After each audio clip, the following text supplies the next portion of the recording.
নমস্কার বন্ধুরা, আমি মৌমিতা। আহারে বাহারিতে আপনাদের সকলকে স্বাগত।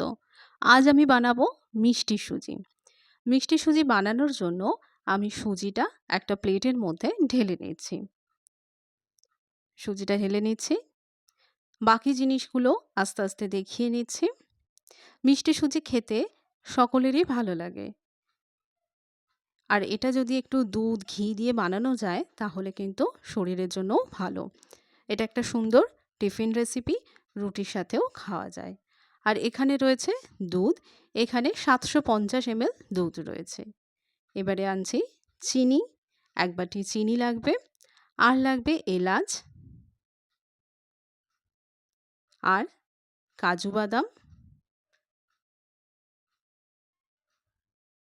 আর এরপর এসে যাবে কিশমিশ। এগুলো মেন ইনগ্রেডিয়েন্ট। আর এর সাথে দেব তেজপাতা, কয়েকটা তেজপাতা এখানে রইল। এবারে আমি গ্যাসের উপরে কড়াটা বসিয়ে দিয়েছি আর সুজিটাকে এর মধ্যে ঢেলে দিচ্ছি। সুজিটাকে হালকা আঁচে আস্তে আস্তে ভেজে নেব, তবে একেবারে ব্রাউন কালার করব না, হালকা ভেজে নিলেই হয়ে যাবে। কোনো কিছুই এর মধ্যে দিচ্ছি না, শুকনো খোলায় জাস্ট নেড়ে চেড়ে নিচ্ছি। এরপর এর মধ্যে দিয়ে দিচ্ছি ঘি। প্রথমে কিছুই দিইনি, শুকনো খোলায় নেড়ে চেড়ে নেওয়ার পর ঘিটাকে ব্যবহার করছি। 1 চামচ ঘি এর মধ্যে দিয়ে দিলাম। ঘিটাকে ভালোভাবে এর সাথে মিশিয়ে নিতে হবে। ঘিয়ের গন্ধটা সুজির সাথে মিশে গেলে খেতে খুবই সুন্দর লাগবে। দেখুন কেমন ঝরঝরে হয়ে গেছে, অনেকটা কালারও চেঞ্জ হয়ে গেছে। সুজি ভাজা হয়ে গেছে, এর থেকে বেশি ভাজবো না। এবার সুজিটাকে একটা প্লেটের মধ্যে ঢেলে নিচ্ছি। এবার আবারও কড়াইটা গ্যাসের উপর বসিয়ে দিয়ে দুধটা ঢেলে দিচ্ছি।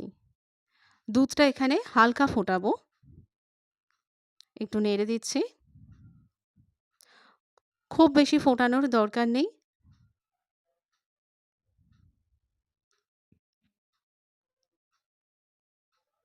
গ্যাসের ফ্লেমটা এই সময় হাই রেখেছি।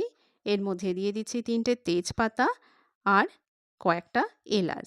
আমি এখানে 4টে এলাচ ব্যবহার করেছি, আর এলাচের মুখগুলোকে একটু ফাটিয়ে দিয়েছি। দুধটা ফুটছে, দেখুন ওপরে একটু ফেনা ফেনা হয়েছে, দুধটা ভালো ফুটে গেছে। এবার ভেজে রাখা সুজিটা এর মধ্যে দিয়ে সঙ্গে সঙ্গে নাড়তে থাকতে হবে। সুজিটা দেওয়ার পরেই কিন্তু ভালোভাবে নাড়তে হবে, তা না হলে সুজি ডালা পাকিয়ে যাবে। যদিও এখানে দুধের পরিমাণ অনেকটাই বেশি। দেখুন সুজিটা দুধটা কিভাবে টেনে নিয়েছে।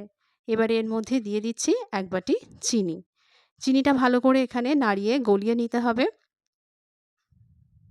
গ্যাসের ফ্লেমটা এই সময় মিডিয়াম রেখেছি, কারণ দুধটা সম্পূর্ণভাবে টেনে গেছে, তা না হলে লেগে যেতে পারে।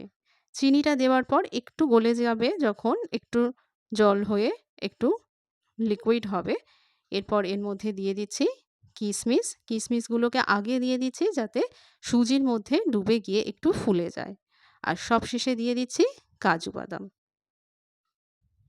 ব্যাস, সুজি রান্না রেডি। আর 2-1 মিনিট এইভাবে নাড়িয়ে নেব। ব্যাস, এর থেকে বেশি কিন্তু আর নাড়াবো না বা ফোটাবো না। সুজি ঠান্ডা হলে কিন্তু বসে যায়। এবারে একটু ঠান্ডা করে আমি একটা প্লেটের মধ্যে এটা তুলে নিচ্ছি। ব্যাস, আস্তে আস্তে এখানে তুলে নিচ্ছি। দেখুন কতটা বসে গেছে। এখনো পুরোপুরি ঠান্ডা হয়নি, ধোঁয়া বেরোচ্ছে। আরও ঠান্ডা হলে সুজি আরও বসে যাবে। তাহলে সুজি বানানো কতই সহজ দেখে নিলেন। তাহলে আজকের মতো এটুকুই। আবার দেখা হচ্ছে নতুন একটা ভিডিওতে।